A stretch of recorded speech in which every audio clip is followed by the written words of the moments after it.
All right, so thank you, Devin, for sending that down to me. Very low cut on the reporter and commentator. So I'm now with first place winner, Sean Buffington. No, I'm kidding. How was your car today, Sean? The car was actually it was off. We practiced. Practice it was awesome. We set a track record. Came in from practice. We found a broken drill bit in the right rear tire. So the tire had a big hole in it. We got it fixed, not knowing though if it was going to vibrate or hold up for the race. We went out there, not knowing. I had also changed some brake pads in the car, and first couple laps was a little sketchy. And once the tire pressures come up, and I was sure the tire was going to hold, I was able to turn some good lap times and get away from my teammate and Mike Alton as they were dicing it out for second. That helped me get a little cushion. And at the end of the race, the car was actually it was getting better at the end of the race. Oh, that's good. Yeah, as I said in the video, you were putting on a clinic. Like you were, as soon as Tom and Mike started battling each other, you just were like, suckers, pull away. But very good job today. Thank you. Yeah, the biggest mistake most people make on a road course is overdriving it.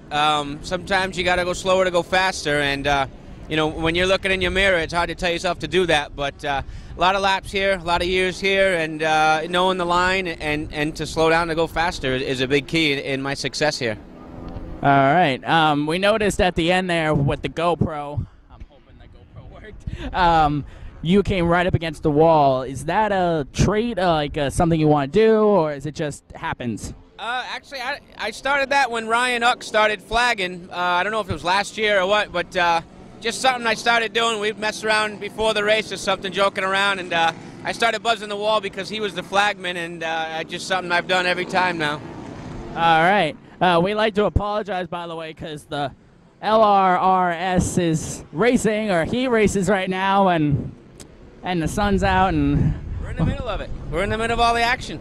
Yeah, so, and also I'd like to thank you for letting us up here. A little later on, we'll have our pre-race show from up here, and if you're interested, you could be on that too. More airtime. But so looking ahead to the oval, anything you can tell us, or are you scared, or what? Well, no, I'm coming off a loss on that. My teammate won last week, so I put some hours into it this week. I work primarily on my road course cars, but I definitely made some changes. Changes he doesn't even know about, so we'll see if it's for better or worse. I'm looking to get back in victory lane on the oval, so I'm excited for tonight, and hopefully I made the right choices. Now, does the Nell car guys add any pressure to that, or do you think home turf, you're just going to smooth sail? No, it's definitely added pressure. They got some fast guys coming here, and this is our home track. We each have separate heat races, so we'll heat races with our group. They do heat races with their group, and then this week we are on the inside row for the start of the race. We alternate every time. They're here 4 times, so last time they were. It's just more of survival because we got our own points battle going. They got a points battle going, and you got to finish before you can finish first. So we're hoping to just pass some cars in the heat and advance our spot, and then that's where we can start for the feature. So hopefully it's inside the top 4, and we can get it in the end. Now, I'm trying to learn a little bit more about the oval and stuff like that. Practice speeds set your heat races, starting position, like first and second practice, they average out the times and then go, or just like on the road course, whether there's 1 practice or 2, they take your best time, and that's where you'd start. But now that with Nell car here, it's an invert. The top 3 are going to go to the back. So, myself, Tom Gray, Taylor, have to start in the back of the heat race. But wherever we advance in the heat, we can start in the feature. We don't get penalized again. So we know we got to start in the back regardless of lap times. So we just got to get our cars best we can in the practice, and get as many spots in the heat as we can. Now, since you're starting in the back, does that change your approach going to practice, or do you think maybe we'll just lay back for practice or go hard? Yeah, well, you got to get the car right, so you got to practice as much as you got to get the car right. But if the car's right, you definitely get off the track. You don't put yourself in a position to get wrecked in practice. Keep the laps off your tires, and you definitely will save a little more if the car's fast right out of the trailer. Okay, well, hopefully we'll see you in the pre-race show. If not, then good luck tonight. And yeah, Yes, and thank you very much for the interview. You're welcome. Back now over to you, Devin. Okay, so now I'm with third place finish. Okay, Tom Gray. How was your car today? Actually, the car was perfect. Sean worked on this thing all week and got it back to normal. And I think I had a first place car and a third place driver. So the car was perfect. Now, I noticed that right on the start, Sean took off. He was putting on a clinic, as I said, and you and Mike were battling.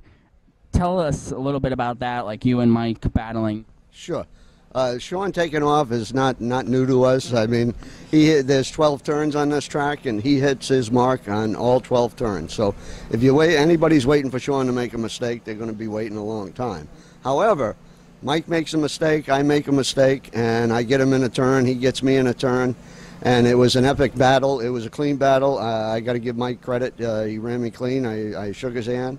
That's a lot of fun doing that stuff, but you're just a mistake off when you're running second and third.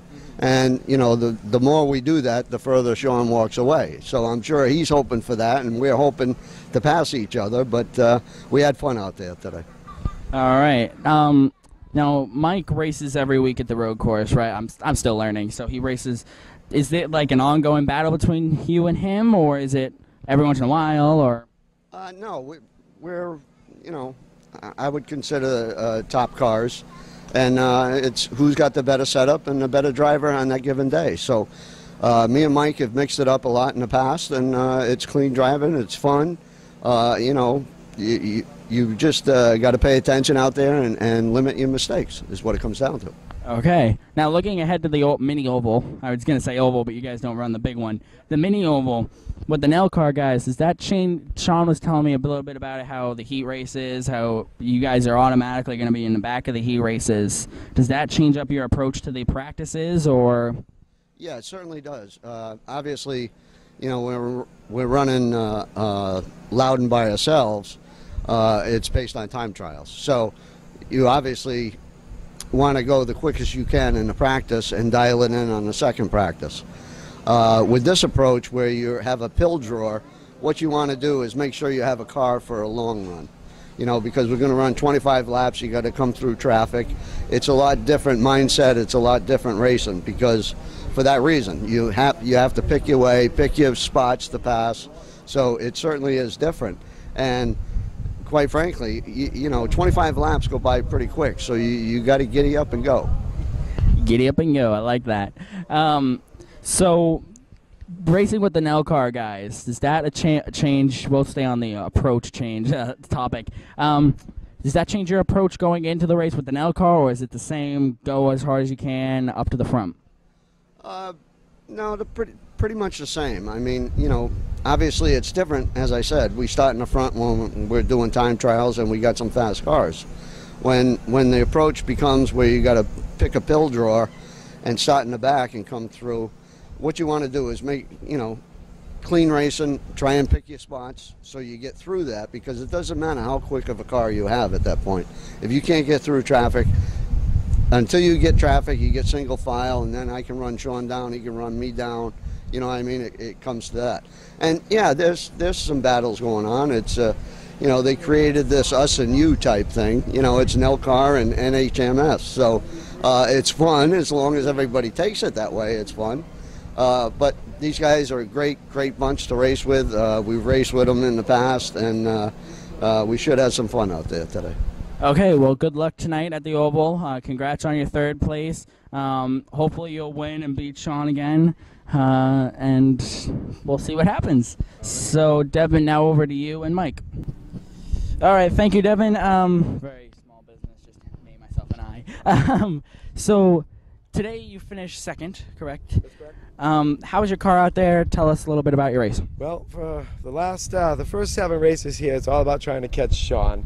we've been right on him, just as fast as him, but not fast enough to catch him. So we made some wholesale changes over the week at the shop, something we've never done before. We went out for practice, and it wasn't quite fast. So we made another little change before the feature. Went out there, and it worked. We shaved almost a half a second off. We had one of the fastest laps, the fastest lap during the race. So we're happy. We're real happy that we got it back and made some improvements there. Okay, so you and Tom were battling each other the entire race and seeing Sean get smaller and smaller in the racetrack ahead of you. Tell us a little bit about the battle from your perspective. Tom was saying it was a clean battle, and yeah. Yeah, it was a very clean battle. Both those guys run clean. It's very fun to race with them because you can really push yourself when you run with them and not have to worry about them doing anything to you or stupid. So we started off. I knew that I had to get by him quick if I had anything for Sean, because he can get away from you quick. My motor was getting a little tight, so I couldn't get him on the first 2 or 3 laps on the straightaway. So I had to find a place where I was better than him, and that's usually the hill. My car seems to always be fast up the hill and into the bowl. So I think it was lap 4 or 5, I finally got under him and got to the outside of him, going up the hill into the bowl, got under him in the bowl and took off.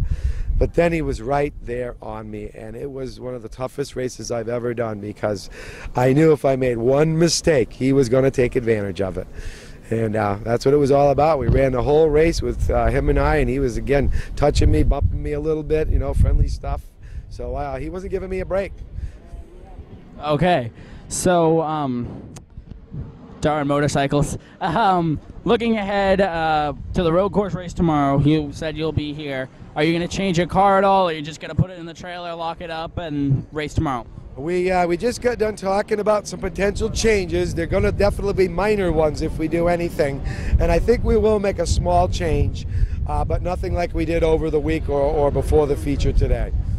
Okay, could you tell us anything about the changes, or are those kind of confidential? Some of them are a little confidential right now, but for tomorrow it might just be a little air pressure or wedge. It's nothing serious tomorrow. You know, the car's definitely where we like it right now. It can be faster, but you know, with not much time for practice, we don't want to make a wholesale change for tomorrow. Okay, so anything else you would like to say since this is our first interview? Anything else? Question from me? No, I pretty much, I don't think I do. You know, it's great to come here. The track facility is awesome.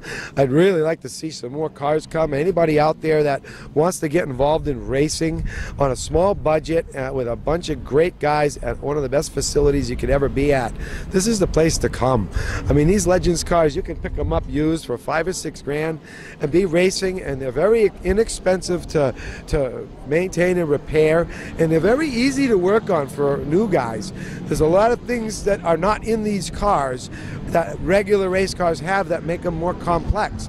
So a beginner or a guy with not a lot of experience can get these cars working really good on a budget. And I'll tell you, they may look small, but they race as good as big cars. Okay, well, thank you for the interview. And yeah, Devin, back up to you. Thank you, Devin, for sending that back up to me. That's going to do it for us tonight here at the New Hampshire Motor Speedway, or for today at least. Join us again next time, later today, for the Nelcar Tour race live from New Hampshire Motor Speedway at the Mini Oval down there. Also, the Bandolero cars are going to be there, and that will do it. So, thank you for joining us for the Moat Mountain Road Course race. Join us again a little later on for the Oval race. But until we see each other then, goodbye, everybody.